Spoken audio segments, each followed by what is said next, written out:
സാഗരമധ്യത്തിൽ പെട്ടു ഞാൻ ഉഴലുമ്പോൾ നൗകയുമായി നാഥ വന്നിടണേ.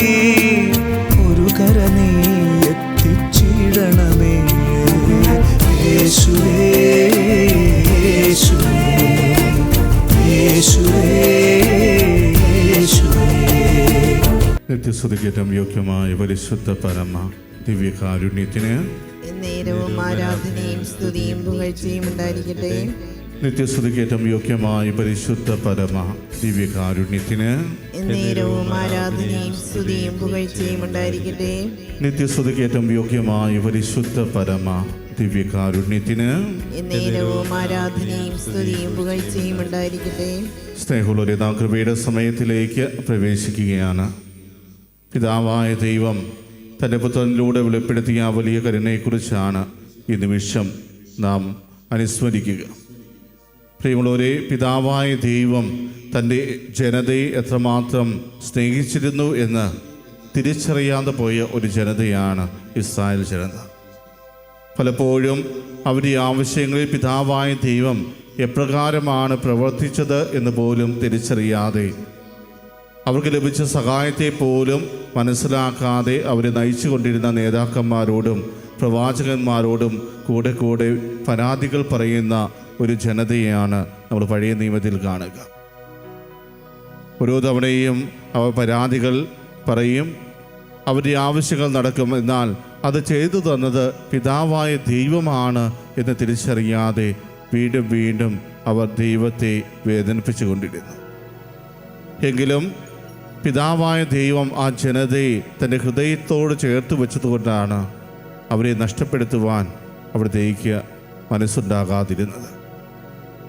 അവരെ ഒരു തരത്തിലും ഞാൻ തള്ളിക്കളയില്ല എന്ന് തീരുമാനിച്ചുറപ്പിച്ച ആ ദൈവം അവരെ രക്ഷിക്കുവാൻ വേണ്ടിയാണ്, അവരെ വീണ്ടെടുക്കുവാൻ വേണ്ടിയാണ് തൻ്റെ ഏകജാതനെ ഈ ലോകത്തിലേക്ക് അയച്ചതുപോലും.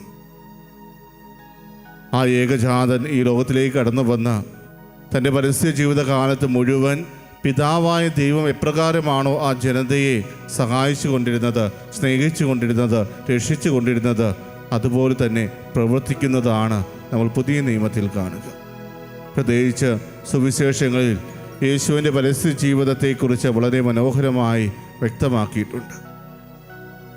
ഇന്ന് പുത്രനായ ദൈവം എപ്രകാരമാണ് തൻ്റെ ജനതയോട് പിതാവിൻ്റെ സ്നേഹം കാണിച്ചു കൊടുത്തത് എന്ന് നമ്മൾ മനസ്സിലാക്കുന്നത് മത്തായിയുടെ സുവിശേഷം 14-ാം അധ്യായം 13 മുതൽ 21 വരെയുള്ള തിരുവചനങ്ങൾ വായിച്ച് ധ്യാനിച്ചുകൊണ്ടാണ്.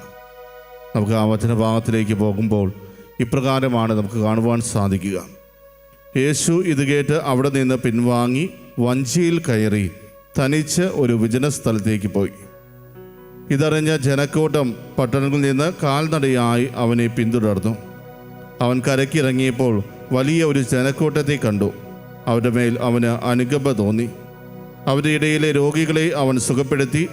സായാഹ്നമായപ്പോൾ ശിഷ്യന്മാർ അവനെ സമീപിച്ച് പറഞ്ഞു, ഇതൊരു വിജന സ്ഥലമാണ്, നേരവും വൈകിയിരിക്കുന്നു. ഗ്രാമങ്ങളിൽ പോയി തങ്ങൾക്ക് ഭക്ഷണം വാങ്ങാൻ ഈ ജനക്കൂട്ടത്തെ പറഞ്ഞയക്കുക. എന്നാൽ യേശു പറഞ്ഞു, അവർ പോകേണ്ടതില്ല, നിങ്ങൾ തന്നെ അവർക്ക് ഭക്ഷണം കൊടുക്കുവിൻ. അവർ പറഞ്ഞു, 5 അപ്പവും 2 മത്സ്യവും മാത്രമേ ഇവിടെ ഞങ്ങളുടെ പക്കലുള്ളൂ. അവൻ പറഞ്ഞു, അത് എൻ്റെ അടുത്ത് കൊണ്ടുവരിക. അവൻ ജനക്കൂട്ടത്തോട് പുൽത്തകിടിയിൽ ഇരിക്കാൻ കൽപ്പിച്ചതിന് ശേഷം ആ 5 അപ്പവും 2 മത്സ്യവും എടുത്ത് സ്വർഗത്തിലേക്ക് നോക്കി ആശീർവദിച്ച് അപ്പം മുറിച്ച് ശിഷ്യന്മാരെ ഏൽപ്പിച്ചു. അവർ അത് ജനങ്ങൾക്ക് വിളമ്പി. അവരെല്ലാവരും ഭക്ഷിച്ച് തൃപ്തരായി. ബാക്കി വന്ന കഷ്ണങ്ങൾ 12 കുട്ട നിറയെ അവർ ശേഖരിച്ചു. ഭക്ഷിച്ചവർ സ്ത്രീകളും കുട്ടികളും ഒഴികെ 5000-ഓളം പുരുഷന്മാർ ആയിരുന്നു. സ്നേഹമുള്ളവരെ, നമ്മൾ ഈ വായിച്ചു കേട്ട വചനഭാഗം ആരംഭിക്കുന്നത് ഇപ്രകാരമാണ്.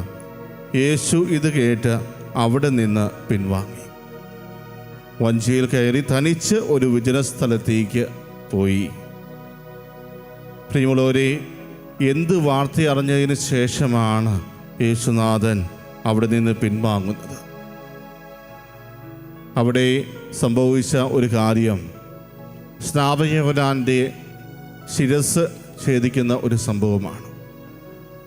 തൻ്റെ മനസ്സിൽ ഉണ്ടായിരുന്ന പക മുഴുവൻ ഒരു സ്ത്രീ, ഒരു വ്യക്തിയുടെ മേൽ ഉപയോഗിക്കുന്നതാണ് നമ്മൾ സ്നാപയോഹന്നാൻ്റെ വധത്തിൽ കാണുക. ഹെരോദ്യ അവളുടെ മനസ്സിൽ കൊണ്ടു നടന്നിരുന്ന ഒരു പകയുടെ പൂർത്തീകരണം, അല്ലെങ്കിൽ ആ പക എപ്രകാരമാണ് അവൾ തൻ്റെ ജീവിതത്തിൽ വിനിയോഗിച്ചത് എന്നാണ് നമ്മൾ അവിടെ കാണുക. ഹെറോദോസ് രാജാവിൻ്റെ ജന്മദിനത്തിൽ അവരെ സന്തോഷിപ്പിക്കുന്ന ആർക്കും എന്ത് ചോദിച്ചാലും ലഭിക്കും എന്നൊരു അവസരമുണ്ടായപ്പോൾ ഹെരോദ്യ ചെയ്ത് തൻ്റെ പുത്രിയിലൂടെ തൻ്റെ പ്രതികാരം തീർക്കുകയായിരുന്നു. സ്നാപയോഹന്നാനോടുള്ള ആ ഒരു പക അവൾ വീട്ടുമ്പോൾ, പ്രിയമുള്ളവരെ, എത്രമാത്രമാണ് അവൾ തൻ്റെ ജീവിതത്തിൽ ആ വ്യക്തിയെ വെറുത്തിരുന്നത്. എന്തിൻ്റെ പേരിലാണ് അവൾ വെറുത്തത് എന്ന് ചോദിച്ചു കഴിഞ്ഞാൽ, ഹെറോദോസ് ഹെരോദ്യയെ സ്വീകരിക്കുന്നത് നിയമാനുസൃതമല്ല, അത് വളരെ വലിയ തെറ്റാണ് എന്ന് ചൂണ്ടിക്കാണിച്ചത് കൊണ്ടാണ് ഹെരോദ്യയ്ക്ക് സ്നാപയോഹന്നാനോട് അത്രമാത്രം പക വന്നത്. അങ്ങനെ സ്നാപയോഹന്നാനെ വധിച്ചു എന്ന വാർത്ത കേട്ടപ്പോഴാണ് യേശുനാഥൻ അവിടെ നിന്ന് പിൻവാങ്ങുന്നത്. സ്നാപയോഹന്നാൻ ഒരു തരത്തിൽ പുത്രനായ ദൈവത്തിൻ്റെ വഴിയൊരുക്കുവാൻ വേണ്ടി കടന്നു വന്ന വ്യക്തിയാണ്. അതേസമയം പരിശുദ്ധ അമ്മയുടെ ഇളയമ്മയായ എലിസബത്തിൻ്റെ മകനാണ് സ്നാപയോഹന്നാൻ. അങ്ങനെ രണ്ട് രീതിയിൽ യേശുനാഥ സ്നാപയോഹന്നാനുമായിട്ട് ബന്ധം ഉള്ള ഒരു വ്യക്തിയാണ്. ഒന്ന്, ദൈവത്താൽ തനിക്ക് വഴിയൊരുക്കുവാൻ വേണ്ടി അയക്കപ്പെട്ടവൻ, അതോടൊപ്പം തന്നെ തൻ്റെ ബന്ധുവാണ്. തീർച്ചയായും സ്നാപയോഹന്നാൻ്റെ മരണവാർത്ത യേശുവിനെ സംബന്ധിച്ച് വളരെ വേദനയുളവാക്കുന്ന ഒരു സംഭവമാണ്. ഈ വചനം പറയുന്നു, ഈ വാർത്ത കേട്ട് അവിടെ നിന്ന് പിൻവാങ്ങി വഞ്ചിയിൽ കയറി തനിച്ച് ഒരു വിജന സ്ഥലത്തേക്ക് പോയി എന്ന്. തൻ്റെ ഈ ദുഃഖം മറ്റുള്ളവരോട് പങ്കുവയ്ക്കാതെ പിതാവായ ദൈവത്തോട് പങ്കുവയ്ക്കാൻ ആഗ്രഹിച്ചുകൊണ്ടായിരിക്കണം ഒരുപക്ഷെ യേശു ആ വിജന സ്ഥലത്തേക്ക് പോയിട്ടുണ്ടാവുക. വിജന സ്ഥലത്ത് തൻ്റെ പിതാവിൻ്റെ അടുക്കൽ തനിക്കുണ്ടായ ആ ഒരു വേദന പങ്കുവയ്ക്കുവാൻ ആഗ്രഹിച്ചുകൊണ്ട്, അല്ലെങ്കിൽ തൻ്റെ ആ ദുഃഖം മറ്റുള്ളവരെ അറിയിക്കാതെ തനിച്ച് അതിന് ഒരു പരിഹാരം കാണുവാൻ വേണ്ടി യേശുനാഥൻ ആ മലമുകളിൽ ഒരു വിജന സ്ഥലത്തായിരുന്നപ്പോഴാണ് മറ്റുള്ളവർ തങ്ങളുടെ ദുഃഖങ്ങളും ആകുലതകളും പങ്കുവയ്ക്കുവാൻ വേണ്ടി യേശുവിൻ്റെ അടുക്കിലേക്ക് വരിക. കാരണം ആ വിജന സ്ഥലത്ത് യേശു ഉണ്ട് എന്നറിഞ്ഞപ്പോൾ അവരുടെ മനസ്സിലുണ്ടായിരുന്ന ഒരു ആഗ്രഹം, തീർച്ചയായും ഈ വ്യക്തിക്ക് ഞങ്ങളുടെ ദുഃഖങ്ങളും പരിഭവങ്ങളും ആകുലതകളും എല്ലാം എടുത്തു മാറ്റുവാൻ സാധിക്കും. അവനെ സമീപിച്ചു കഴിഞ്ഞാൽ തീർച്ചയായും ഞങ്ങൾക്ക് ആശ്വാസം ലഭിക്കും, അല്ലെങ്കിൽ സൗഖ്യം ലഭിക്കും എന്ന ബോധ്യം അവർക്കുള്ളത് കൊണ്ട് തന്നെയാണ് അവർ യേശുവിനെ അന്വേഷിച്ച് അങ്ങോട്ട് കടന്നു വന്നത്. ഇവിടെ സ്വന്തം ദുഃഖം അകറ്റുവാൻ വേണ്ടി തനിയെ ആയിരുന്ന ആ യേശുനാഥൻ്റെ അടുക്കലേക്ക് തങ്ങളുടെ ദുഃഖഭാരവുമായി അവർ കടന്നു വന്നപ്പോൾ യേശുവിന് അവരെ കണ്ടപ്പോൾ അവരോട് അനുകമ്പ തോന്നി എന്നാണ് വചനം പറയുക.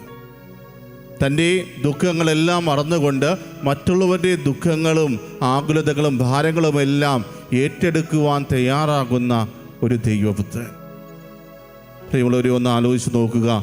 നമ്മുടെ വ്യക്തിപരമായ വേദനകൾ നമ്മൾ അനുഭവിച്ചുകൊണ്ടിരിക്കുന്ന ഒരു അവസരത്തിൽ മറ്റുള്ളവർ നമ്മളെ ശല്യപ്പെടുത്തുകയാണെങ്കിൽ, നമ്മുടെ അടുക്കലേക്ക് പലവിധ ആവശ്യങ്ങളുമായി കടന്നു വരികയാണെങ്കിൽ നമ്മുടെ ഓരോരുത്തരുടെയും പ്രതികരണം എപ്രകാരമായിരിക്കും? നമ്മളാകെ അസ്വസ്ഥമായിരിക്കുന്ന ഒരു അവസരത്തിൽ നമ്മുടെ അടുക്കൽ സഹായം അന്വേഷിച്ചുകൊണ്ട് ആരെങ്കിലും കടന്നു വന്നു കഴിഞ്ഞാൽ നമ്മൾ എപ്രകാരമായിരിക്കും അവരോട് ഇടപെടുക? എന്നാൽ കരുണാമയനായ യേശുനാഥൻ എപ്രകാരമാണ് അവരോട് പെരുമാറിയത്? അവരുടെ ആവശ്യങ്ങൾ, അവരുടെ വേദനകൾ, അവരുടെ ദുഃഖങ്ങളെല്ലാം തിരിച്ചറിഞ്ഞപ്പോൾ അവരോട് അനുകമ്പ തോന്നി അവരുടെ ഇടയിലേക്ക് ഇറങ്ങിച്ചെന്ന് അവരിലുള്ള ഒത്തിരി പേരെ സുഖപ്പെടുത്തുകയും അവർക്ക് ആവശ്യമായ ഇതെല്ലാം നൽകുകയും ചെയ്യുന്ന ഈ ദൈവപുത്രനെയാണ് ഇന്ന് ഈ സുവിശേഷ ഭാഗത്ത് നമ്മൾ കണ്ടത്.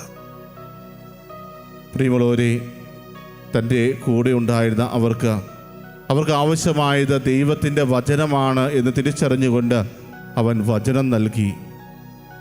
ആ വചനം കേട്ടിരുന്ന അവർ സമയം പോയത് അറിയുന്നില്ല.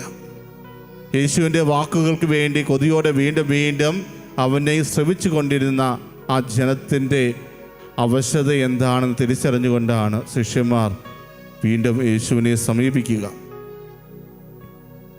ശിഷ്യന്മാർ യേശുവിൻ്റെ അടുക്കൽ സമീപിച്ചുകൊണ്ട് പറയുന്ന കാര്യം, ഇതൊരു വിജന സ്ഥലമാണ്, നേരവും വൈകിയിരിക്കുന്നു.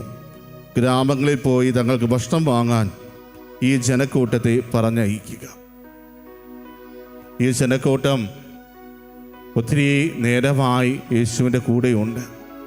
യേശുവിൻ്റെ വാക്കുകൾക്ക് വേണ്ടി അവർ ശ്രദ്ധാപൂർവം ചെവി കൂർപ്പിക്കുന്നു. അങ്ങനെ ഇരിക്കുന്ന ഈ ജനക്കൂട്ടത്തിൻ്റെ ശാരീരികമായ അവസ്ഥകളെയാണ് ഇവിടെ ശിഷ്യന്മാർ വിലയിരുത്തുന്നത്. കാരണം യേശുവിനോടുകൂടെ ഏറെ നേരമായി അവരുണ്ട് എന്ന് ശിഷ്യന്മാർക്കറിയാം. മാത്രമല്ല, ഇതൊരു വിജന സ്ഥലമാണ്, നേരം വൈകിക്കൊണ്ടിരിക്കുന്നു, ഇനി തിരിച്ചുള്ള യാത്ര ദുർഘടമാണ്, അതോടൊപ്പം തന്നെ ഇവർക്ക് ഭക്ഷണം ലഭിക്കുക അതും വളരെ ദുർഘടമായ ഒരു കാര്യമാണ് എന്ന് തിരിച്ചറിഞ്ഞുകൊണ്ട് യേശുവിനോട് അവരെ പറഞ്ഞയക്കുവാൻ അഭ്യർത്ഥിക്കുന്ന ശിഷ്യന്മാർ. എന്നാൽ താൻ നൽകുന്ന വചനം ശ്രദ്ധയോടെ ശ്രവിക്കുന്ന അവരെ വെറും കൈയോട് പറഞ്ഞയക്കുവാൻ കഴിയാതെ യേശുനാഥൻ അവരോട് പറയുന്നുണ്ട്, അവർ പോകേണ്ടതില്ല, നിങ്ങൾ തന്നെ അവർക്ക് ഭക്ഷണം കൊടുക്കുവിൻ. ശിഷ്യന്മാർ എന്ത് ചെയ്യണമെന്ന് പോലും അറിയാതെ പകച്ചു നിൽക്കുന്ന അവസരത്തിൽ നിങ്ങളുടെ കയ്യിൽ എന്താണുള്ളത് എന്ന ചോദ്യത്തിന് മറുപടിയായി അവർ പറയുന്നത് 5 അപ്പോൾ 2 മീനും മാത്രമേ ഞങ്ങളുടെ പക്കലുള്ളൂ എന്നത്. വളരെ നിസ്സാരമായ ഒരു സംഖ്യ. ഒരുപക്ഷെ ഒരു കുടുംബത്തിന് പോലും വിശപ്പടക്കുവാൻ സാധിക്കാത്ത ഒന്ന്. ഒരു വ്യക്തിക്ക് ആ 5 അപ്പോൾ 2 മീനും കഴിച്ചാൽ ഒരുപക്ഷെ വിശപ്പടക്കാൻ സാധിക്കും. പക്ഷേ ഇവിടെ സ്ത്രീകളും കുട്ടികളും ഒഴികെ 5000-ഓളം പുരുഷന്മാർ ഉണ്ടായിരുന്നു എന്ന് പറയുമ്പോൾ അവിടെ ഉണ്ടായിരുന്ന ജനക്കൂട്ടത്തെ നമ്മുടെ മുമ്പിൽ ഒന്ന് സങ്കല്പിക്കാവുന്നതേ ഉള്ളൂ. വളരെ നിസ്സാരമായ ഈ 5 അപ്പവും 2 മീനും കൊണ്ട് എങ്ങനെ അവരുടെ വിശപ്പടക്കാൻ സാധിക്കും? അതുമാത്രമാണ് ശിഷ്യന്മാരുടെ മനസ്സിലൂടെ കടന്നു പോകുന്നത്. എങ്ങനെ അവർക്ക് ഭക്ഷണം കൊടുക്കും? തങ്ങൾക്ക് അതിനുള്ള കഴിവില്ല എന്ന് അവർക്കറിയാമായിരുന്നു. അതുകൊണ്ട് നിസ്സഹായരായി അവർ യേശുവിനെ നോക്കുന്ന മാത്രയിൽ അവൻ അത് സ്വീകരിച്ചുകൊണ്ട് അതെടുത്ത് വാഴ്ത്തി ആശീർവദിച്ച് അവർക്ക് വിളമ്പുവാൻ കൊടുക്കുകയാണ്. പ്രിയമുള്ളവരെ, മനുഷ്യരായി നമ്മളെ സംബന്ധിച്ച് വളരെ നിസ്സാരമാ എന്ന് തോന്നുന്ന വെറും 5 അപ്പവും 2 മീനും കൊണ്ട് അവിടെ കൂടിയിരുന്ന എല്ലാവരെയും തൃപ്തരാകുവോളം അവിടുന്ന് ഭക്ഷണം നൽകി. അവരുടെ വിശപ്പടക്കുന്ന കർത്താവ്. പ്രിയമുള്ളവരെ, നമ്മുടെ ജീവിതത്തിലും നമ്മളെ സംബന്ധിച്ച് നിസ്സാരമായ പല കാര്യങ്ങളും ഉണ്ടായിരിക്കാം. എന്നാൽ ആ നിസ്സാരമായ കാര്യങ്ങളിൽ നിന്നും വളരെ വലിയ, നമ്മൾ പോലും പ്രതീക്ഷിക്കാത്ത അത്ഭുതങ്ങൾ പ്രവർത്തിക്കുവാൻ യേശുവിന് സാധിക്കും എന്നുള്ളതാണ് ഈ വചനഭാഗത്തിലൂടെ അവിടുന്ന് നമ്മുടെ മുമ്പിൽ വെളിപ്പെടുത്തുന്നത്. ഒരുപക്ഷെ നമുക്കുള്ള കുറച്ച് സൗകര്യങ്ങളെക്കുറിച്ച് മാത്രമായിരിക്കും ചിന്തിക്കുക. എൻ്റെ കൈവശം ഇത്രയേ ഉള്ളൂല്ലോ എന്നായിരിക്കും നമ്മൾ പലപ്പോഴും ചിന്തിക്കുക. ഇതുകൊണ്ട് എന്താവാനാണ് എന്നുള്ള ആകുലത പലപ്പോഴും നമുക്കുണ്ടായിരിക്കുക. പക്ഷേ നമ്മുടെ കയ്യിൽ എന്താണോ ഉള്ളത് അത് കർത്താവിൻ്റെ കരങ്ങളിലേക്ക് നീ ചേർത്ത് വെച്ചാൽ കർത്താവിന് അതുകൊണ്ട് അത്ഭുതങ്ങൾ പ്രവർത്തിക്കുവാൻ സാധിക്കും. നിൻ്റെ ജീവിതത്തിൽ ഒത്തിരിയേറെ പ്രശ്നങ്ങളിലൂടെ നീ കടന്നു പോകുന്നുണ്ടാകാം. നിന്നെ സംബന്ധിച്ച് നിൻ്റെ കയ്യിലുള്ളത് കൊണ്ട് ഒരിക്കലും അത് പരിഹരിക്കാൻ സാധിക്കണമെന്നില്ല. പക്ഷേ നിനക്ക് എന്താണോ കയ്യിലുള്ളത് അത് നീ കർത്താവിൻ്റെ കരങ്ങളിലേക്ക് ഒന്ന് കൊടുത്തു നോക്കുക. അതുകൊണ്ട് കർത്താവിന് അത്ഭുതങ്ങൾ പ്രവർത്തിക്കാൻ സാധിക്കും. ഇവിടെ നമ്മളാണ് അവിടെ ആ ശിഷ്യന്മാരുടെ സ്ഥാനത്തെങ്കിൽ നമ്മുടെ മനസ്സിലൂടെയും കടന്നു പോകുക, ഈ 5 അപ്പം കൊണ്ട് ഈ 2 മീൻ കൊണ്ട് എന്ത് ചെയ്യാനാണ്? ഇത്രയേറെ ആളുകളെ എങ്ങനെ തീറ്റിപ്പോറ്റും? തീർച്ചയായും വലിയ മണ്ടത്തരമാണ് ഇവിടെ കാണിച്ചു കൊണ്ടിരിക്കുന്നത് എന്ന ഒരു ചിന്തയല്ലേ നമ്മുടെ മനസ്സിലേക്ക് കടന്നു വരിക. എന്നാൽ വിശ്വാസത്തോടെ നമ്മൾ അത് കർത്താവിൻ്റെ കരങ്ങളിലേക്ക് വച്ച് കൊടുത്തുക, തീർച്ചയായും കർത്താവ് അതിലൂടെ അത്ഭുതം പ്രവർത്തിക്കും. അത് ഏതെല്ലാം മേഖലയിലൂടെയാണ് നമ്മുടെ ജീവിതത്തിലേക്ക് വേദനകൾ കടന്നു വരുന്നത്, അതിനുള്ള പരിഹാരം തീർച്ചയായും നമ്മുടെ കരങ്ങളിൽ തന്നെയുണ്ട്. പക്ഷേ നമ്മുടെ കരങ്ങളിലുള്ളത് വിശ്വാസത്തോടെ കർത്താവിൻ്റെ കരങ്ങളിലേക്ക് സമർപ്പിക്കുവാൻ നമ്മൾ തയ്യാറാകണം. എങ്കിൽ നമുക്ക് വേണ്ടി കർത്താവ് പ്രവർത്തിക്കും. നമ്മുടെ ജീവിതത്തിൽ അവിടുത്തെ വലിയ അത്ഭുതം പ്രവർത്തിക്കുന്ന കാണുവാൻ നമുക്ക് സാധിക്കും. കർത്താവ് സ്വന്തം ദുഃഖങ്ങളെല്ലാം മാറ്റിവെച്ചുകൊണ്ട് മറ്റുള്ളവരുടെ ദുഃഖങ്ങൾ പരിഹരിച്ചതുപോലെ കർത്താവിൻ്റെ മാതൃക പിഞ്ചെന്ന് നമ്മുടെ ജീവിതത്തിലും നമ്മുടെ എല്ലാവരുടെയും വേദനകൾ മാറ്റിവെച്ചുകൊണ്ട് മറ്റുള്ളവരെ സഹായിക്കുവാൻ നമുക്ക് പരിശ്രമിക്കാം. കർത്താവ് പ്രകാരമാണോ പിതാവായ ദൈവത്തിൻ്റെ കരുണ ഈ ലോകത്തിൽ വെളിപ്പെടുത്തിയത്, അതുപോലെ നമ്മുടെ ജീവിതത്തിലൂടെയും നമുക്കാവുന്ന വിധം കർത്താവിൻ്റെ കരുണ മറ്റുള്ളവരിലേക്ക് പകർന്നു കൊടുക്കുവാൻ നമുക്ക് പരിശ്രമിക്കാം. ആ ഒരു കൃപയ്ക്ക് വേണ്ടി കർത്താവിൻ്റെ സന്നിധിയിൽ നിരന്തരം പ്രാർത്ഥിച്ചുകൊണ്ട് അവിടുത്തെ ആശീർവാദം നമുക്ക് ഏറ്റുവാങ്ങാം.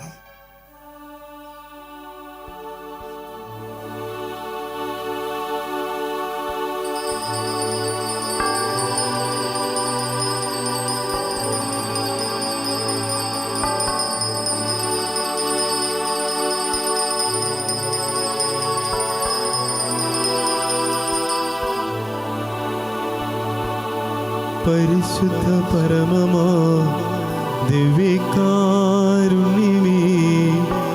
എന്നുമെന്നും അങ്ങേക്കാരാധന. പരിശുദ്ധ പരമമാ ദിവ്യകാരുണ്യമേ, എന്നുമെന്നും അങ്ങേക്കാരാധന. പരിശുദ്ധ പരമ